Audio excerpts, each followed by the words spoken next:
क्या आप जानते हैं भारत की लाखों महिलाएं सिर्फ एक गृहिणी मानी जाती थी, लेकिन आज एक सफल एंटरप्रेन्योर्स भी बन चुकी है। ये कहानी सिर्फ एक सक्सेस की नहीं है, बल्कि हिम्मत, विजन और एक डिटर्मिनेशन की भी है। तो चलिए आज इस वीडियो में हम जानते हैं एक होम मेकर से लेके एक सक्सेसफुल एंटरप्रेन्योर तक बनने का रियल सक्सेस पाथ। तो चलिए शुरू करते हैं। Step number 1, mindset change. सबसे पहला स्टेप है सोच में बदलाव लाना। एक होम मेकर से लेके एंटरप्रेन्योर तक बनने के लिए महिलाओं को यह समझना जरूरी होगा कि उनका टैलेंट सिर्फ घर तक ही सीमित नहीं है। एग्जाम्पल के तौर पे स्टिचिंग, कुकिंग, ऑर्गेनाइजिंग, क्रिएटिविटी और ऐसे काफी सारे स्किल्स महिलाओं के अंदर होते हैं जो एक स्ट्रॉन्ग बिजनेस आइडिया में बदल सकते हैं। इसलिए उनको अपने एक स्ट्रॉन्ग स्किल को पहचानना होगा और उसको अपने एक बिजनेस आइडिया में बदलना होगा। याद रखिए, एक एंटरप्रेन्योर की शुरुआती सोच से होती है। Step number 2, identify your strength. हर महिलाओं के पास एक कोई ना कोई यूनिक स्ट्रेंथ होती है, बस देरी है उनको पहचानने की। इसलिए हर होम मेकर्स को अपनी इंटरेस्ट और स्किल की पहचान करनी चाहिए। एग्जाम्पल के तौर पे अगर आप एक अच्छा खाना बनाती है तो आप टिफिन सर्विसेज या क्लाउड किचन से शुरुआत कर सकते हो। नंबर 2, अगर आपकी एक्सपर्टीज हैंडक्राफ्ट में है तो आप एक ऑनलाइन स्टोर खोल सकती हो। नंबर 3, अगर आपके पास टीचिंग का टैलेंट है तो आप कोचिंग क्लासेस या ऑनलाइन ट्यूटरिंग चालू कर सकते हो। याद रखिए, बिजनेस आइडिया वही चुने जिसमें आपका पैशन और प्रैक्टिकल डिमांड दोनों ही हो।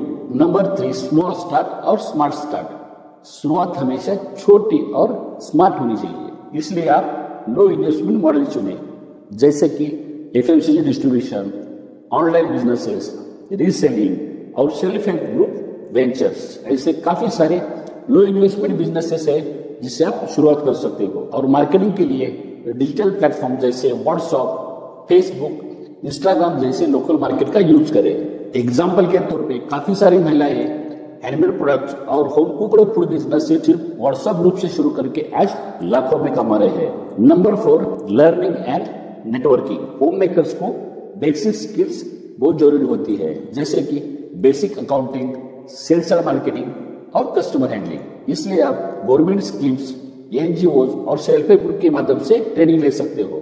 और नेटवर्किंग से मार्केट और कस्टमर दोनों ही मिलते हैं। याद रखिए, ग्रोथ का फॉर्मूला ही है लर्निंग और networking. Number 5, financial management. Financial management महिलाओं से ज्यादा बेहतर कौन जान सकता है, लेकिन कई बार वुमन एंटरप्रेन्योर्स को अपने बिजनेस का फाइनेंस मैनेज करने में बहुत मुश्किल आती है। इसका एकमात्र ही सॉल्यूशन है नंबर 1, बिजनेस और हाउस होल्ड बजट को अलग रखें। नंबर 2, सिंपल अकाउंटिंग ऐप या नोटबुक में डेली सेल्स और एक्सपेंसेस जरूर लिखें। Number 3, micro woman entrepreneur loan schemes का यूज जरूर करें। Step number 6, balancing family and business. Woman entrepreneurs के लिए सबसे बड़ा चैलेंज यही होता है कि बिजनेस और फैमिली को बैलेंस रखे, इसलिए उन्हें फैमिली सपोर्ट और टाइम मैनेजमेंट बहुत जरूरी है।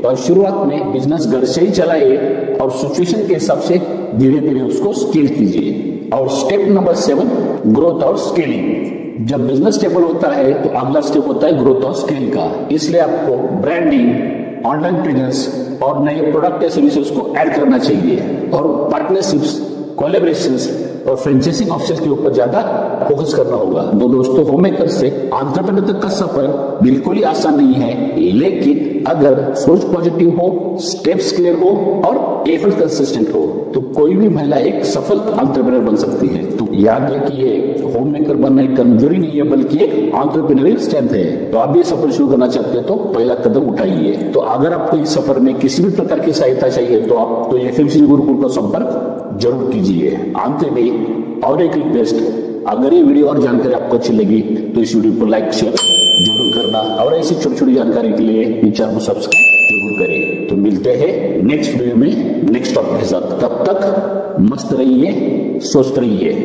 धन्यवाद।